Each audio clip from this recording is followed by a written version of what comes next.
अस्सलाम वालेकुम नाज़रीन, doctor Salahuddin Babar, psychiatrist, global health TV forum से आपकी खिदमत में हाजिर हूँ।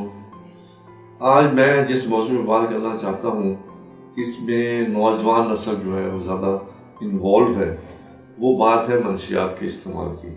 मंशियात के इस्तेमाल मुझे याद है कि जब मैंने 80s में, अर्ली 80s में शुरू किया तो उस वक्त जो मंशियात थी, ख़ास तौर पे हेरोइन जिसको हम कहते हैं या डाई एसिटाइल मॉर्फिन उसको कहते हैं, वो बड़ी इन्फिल्ट्रेट हुई। मैंने वो ज़माना भी देखा है जब ये ठेका जात होते थे अफीम के, चरस के और शराब वगैरह के, तो उसमें एक लाइसेंस इशू होता था और लोग इस्तेमाल करते थे। फिर उसके बाद ये कि भुट्टो साहब के ज़माने में इसको ख़त्म किया गया, इसमें बहुत पाबंदी लगाई गई। कुछ अर्सा तो ये चीज़ें छुपी रहीं। उसके बाद ये चीज़ें जो है वो ठेकों से निकल के आम मोहल्लों में, शहरों में, आम जगहों पे ये फैलती चली गई। पहले वो अफीम का इस्तेमाल था, फिर उसके बाद चरस का जो है वो आम इस्तेमाल था। शराब मिल जाती थी। शराब भी वो मैंने देखा है जो हमारा लोअर मिडल तबका है और जो उससे छोटा तबका है, वो आम तौर पे वो भट्टी में तैयार की हुई, जो भट्टी में वो उसमें रख के आग जला के उसको पकाते हैं। बाद वो भी सही नहीं मिलती है, जिससे लोगों के आम तौर पे वाद वाक़ हो जाती हैं और बहुत सी कॉम्प्लिकेशन लिवर की, किडनी की और बहुत से मसाइल पैदा होते हैं। तो आहिस्ता आहिस्ता जो है वो आपको याद होगा कि 79-80s में जो ईरान में रेवोल्यूशन आया और उसके बाद अफगानिस्तान में रशियन इंटरवेंशन हुई, उससे जो ब्लॉकेट थी ना रास्तों की, सड़कों की, वो ब्लॉक हो गई, वो एक्सेसिबल नहीं रही। तो एयरपोर्ट से जो है ना वो इतनी पाबंदी थी कि ये चीज़ों को, ख़ास तौर पर डाई एसिटाइल मॉर्फिन को और हेरोइन को थ्रू एयरपोर्ट से ले जाना उस वक्त इम्पॉसिबल था। तो ये जो चीज़ें बन रही थी, हमारे जो उस वक्त NWFP होता था या अफगानिस्तान का बॉर्डर होता था या अफगानिस्तान जो साथ लगता था वहाँ पे, वो सारे इंफिल्ट्रेट हुए फिर इन्हीं ममालिक में, पाकिस्तान, इंडिया, अफगानिस्तान और साथ साथ जो ममालिक थे जहाँ पे रोड की एक्सेस थी और इजीली लोग जो है ना बॉर्डर से क्रॉस कर जाते थे। तो उससे ये हेरोइन का रिवाज आया। फिर क्या हुआ कि हेरोइन में मिक्सचर शुरू हो गया, डिफरेंट किस्म की और केमिकल सब्सटेंसेस मिलना शुरू हो गई, जिससे जो कॉम्प्लिकेशंस हैं या विड्रॉल है वो हमें भी समझ नहीं आते थे कि विड्रॉल किस चीज़ के हो रहा है, क्योंकि मिक्सर हो जाता था। उसके बाद और आती रही, कोई इंजेक्शन आते रहे पैथिलीन के, कुछ और टैबलेट्स आती रही। आखिरकार आजकल जो है वो वाइट आइज जो है वो बड़ी यंग लोगों में आमतौर पर पाई जाती है। मेरा अंदाज़ा है कि 5 to 10%, 8 to 10% लोगों में, नौजवान नस्ल में, यूनिवर्सिटीज़ में और बड़े बड़े तालीमी इदारे जो हैं और बड़े शहर, जब तो छोटे शहर भी इन्वॉल्व हो गए हैं, तो इन शहरों में ये जो है ना ये एडिक्शन हेरोइन की, वाइट आइज की और ये जिसको गर्दा कहते हैं या हशीश कहते हैं या और भी एक दो नाम इसको दिए जाते हैं, वीड भी, तो ये जो है ना बड़ी कॉमन हो गई है नौजवान नस्ल में।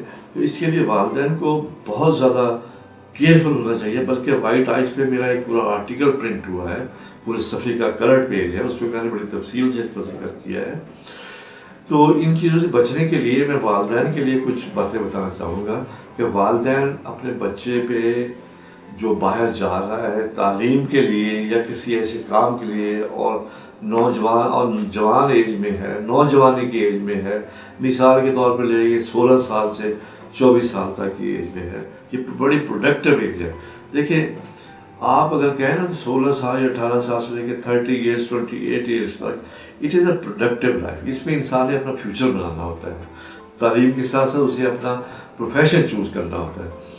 तो इसलिए ये बड़ी, और इसी में ही आमतौर पर ये गंद जो है ये पाया जाता है। तो वालिदैन जो है वो स्कूल तक तो बच्चों की तालीम पे नज़र रखते हैं, बल्कि टीचर से भी मिल लेते हैं, लेकिन ये है कि जब ये कॉलेज में जाते हैं, यूनिवर्सिटीज़ में जाते हैं, तो उनका जो कंट्रोल है ना टीचर का रहता है और ना ही वालिदैन का रहता है, कि वो समझते हैं जवान हो गया है ये खुद ही, उसको ना टीचर्स का होता है ना वालिदैन का होता है।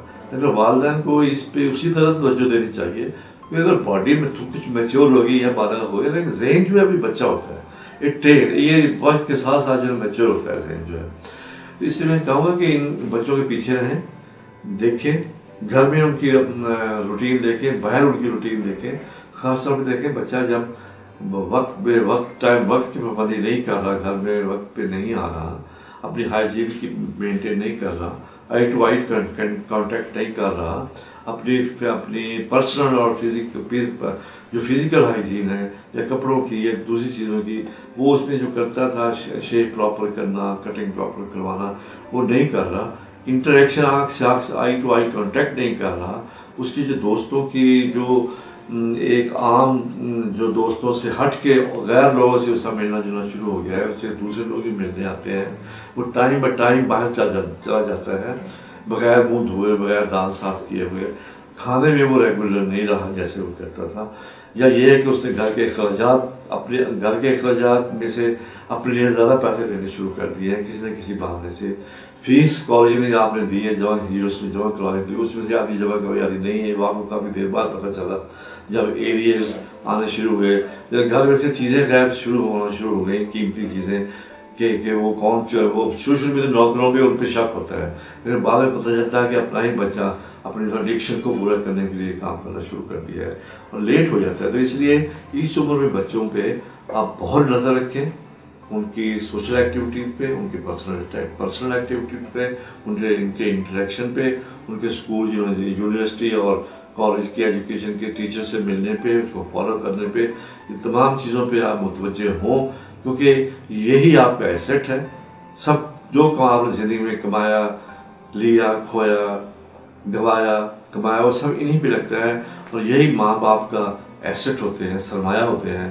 اور یہی ایکچوئل سرمایہ ہے ہمارا، جو ہمیں دوسرے ادھر ادھر توجہ دینے کی بجائے اس سرمایہ پہ سب سے گہری نظر رکھنی چاہیے. اللہ حافظ، انشاءاللہ پھر بات چیت ہوگی.